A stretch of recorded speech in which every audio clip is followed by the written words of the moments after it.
Hotel का धंधा बाहर के गेस्ट से आना बंद हो गया।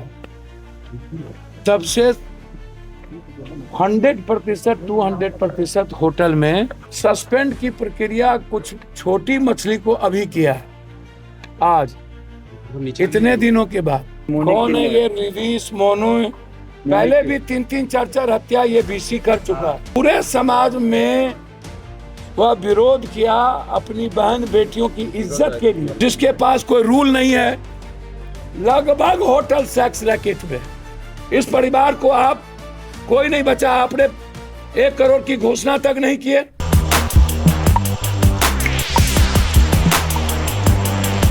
नमस्कार, मेरा नाम है कुणाल और वही सब देख रहे। देखिए, पूर्णिया से निर्दलीय सांसद पप्पू यादव बंटी यादव की हुई पटना में हत्या को लेकर के उनके घर पहुंचे। उसके बाद बता दें कि करबेगहिया उनकी माता से मिले। उसके बाद परिवार से मिलने के बाद जिस तरह से उनका गुस्सा फूटा पटना में चल रहे सेक्स रैकेट को लेकर के सम्राट चौधरी पर, और जिस तरह से अमानवीय व्यवहार हो रहा है उसको लेकर के, जिस तरह से पप्पू यादव का गुस्सा फूटा, देखने लायक था। बता दें कि पप्पू यादव ने साफ साफ कहा कि पूरे जितना पटना में होटल चलता है 5 स्टार और 7 स्टार को छोड़ करके हर होटल में सेक्स रैकेट का धंधा चलता है। सुनिए पप्पू यादव क्या कुछ कह रहे हैं सम्राट चौधरी को और क्या कुछ कह रहे हैं पटना प्रशासन को। सभी तरह के सेक्स रैकेट का धंधा 3 आदमी से चलता है। एक थाना, नेता, पदाधिकारी और माफिया। जब से शराबबंदी हुई, होटल का धंधा बाहर के गेस्ट से आना बंद हो गया। तब से 100% 200% होटल में, सैलून में, और क्या क्या होता है हम तो नामों नहीं जानते हैं। क्या कहते हैं मालिश उलिश वाला, किया उसको बोलते हैं मसाज पार्लर में, सभी जगह ओपन सेक्स रैकेट का धंधा चल रहा है। कल नौबतपुर में लड़की पकड़ाई, कुछ दिन पहले सासाराम में लड़की पकड़ाई, हाजीपुर के सरेग होटल में लड़की पकड़ाई, दरभंगा में लड़की पकड़ाई, पटना में कई बार मासूम बच्ची एग्जाम देने आई, उसके साथ होटल के मालिक और गलत लोगों ने बलात्कार करने का कोशिश किया। अभी शराब और 20 लड़कियां पकड़ाई। लगभग मसाज पार्लर, क्या जी, मसाज पार्लर लगभग ओपन सेक्स रैकेट है। किस थाने को पता नहीं है। हम मुख्यमंत्री जी से आग्रह करेंगे, सम्राट जी से, पहले आप संकल्प लीजिए अपनी बच्ची को बचाने का। और ये सेक्स रैकेट माफिया तंत्र 10 दिनों से आपकी पुलिस की नींद नहीं टूटी। जब पप्पू यादव को आने का हुआ तो रात में आपने शुरू किया मसाज पार्लर, तो ये तो होटल, और उसके बाद आपने सस्पेंड की प्रक्रिया कुछ छोटी मछली को अभी किया है। आज इतने दिनों के बाद। अब आप हमको बताइए, आपके थानेदार पहले ही होटल को बोल दिए होंगे या मसाजर को बोल दिया होगा कि रेड होगा, आपको कोई नहीं मिला। पहले सीसीटीवी फुटेज को आप जोड़िएगा ना। जितना भी, मैं कई बार कह चुका हूं कि जितना भी हॉस्टल है, जितना भी गर्ल्स हॉस्टल है और टोटल जितना होटल है,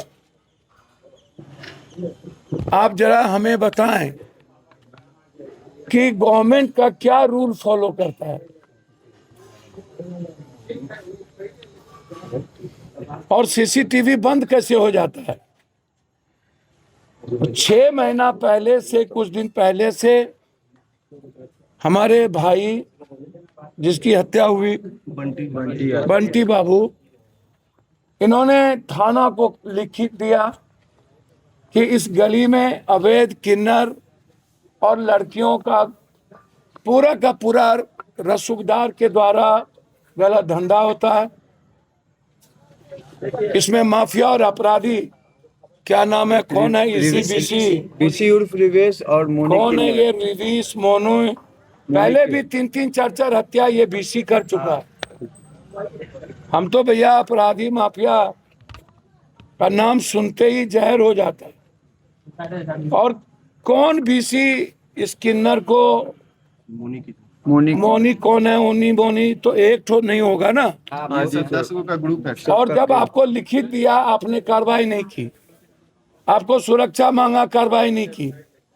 यह एक साधारण लड़का इतना क्रांतिकारी कदम उठा सकता है अपनी उम्र में, जो अपने 2 बेटी, माँ और अपने भाई को का एक उम्मीद था।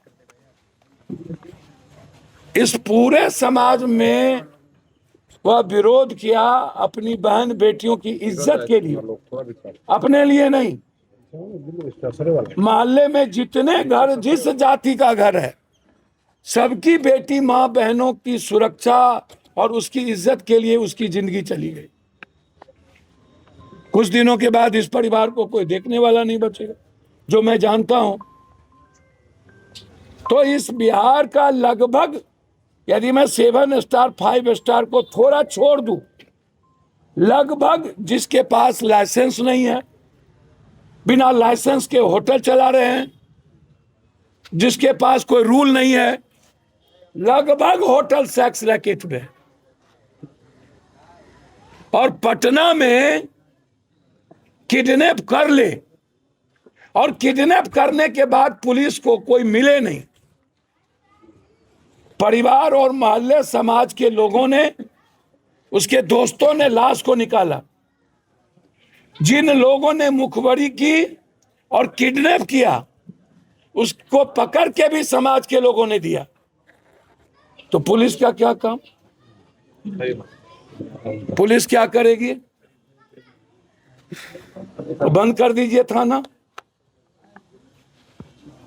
सिर्फ अपराधी माफियाओं के बचाने का, सेक्स रैकेट चलाने का, शराब का धंधा करने का और जमीन माफियाओं से मिलेंगे खाली। जितने पटना के जमीन माफिया हैं, बालू माफिया हैं, सेक्स रैकेट माफिया है, शराब माफिया है, ड्रग्स माफिया है, पुलिस को लिख दीजिए कि सिर्फ यही चारों धंधा चलाएंगे और ये वसूली करेंगे। आम आदमी की सुरक्षा थाना नहीं करेगी, चार्जशीट नहीं होगा, एसपीडी ट्रायल नहीं होगा। इस परिवार को आप कोई नहीं बचा। आपने 1 करोड़ की घोषणा तक नहीं किए। आपने एक नौकरी की बात नहीं की। मेरा डिमांड है 5। पहला डिमांड है अविलंब एसपीडी ट्रायल और उसको फांसी। और जो वीसी है वो जल्लाद है। जिस तरीके से तरपा तरपा के किन्नर और वीसी ने 4 दिनों तक मेरे बच्चे को मारा है, तेजाब छीटा है, उससे खौफनाक मौत उसकी होनी चाहिए, ताकि किसी की उम्मीद और किसी का सपना, किसी माँ और किसी बेटी का सिंदूर ना पोछा जाए। तो सुना आपने, उन्होंने साफ कहा कि जब बॉडी मिली तो बॉडी भी परिवार के लोगों ने खोज कर दिया। जब हत्यारों की खोज की गई तो भी परिवार के लोगों ने किया। तो पटना पुलिस क्या कर रही है? थाना बंद कर दे पटना पुलिस और घर बैठ जाए।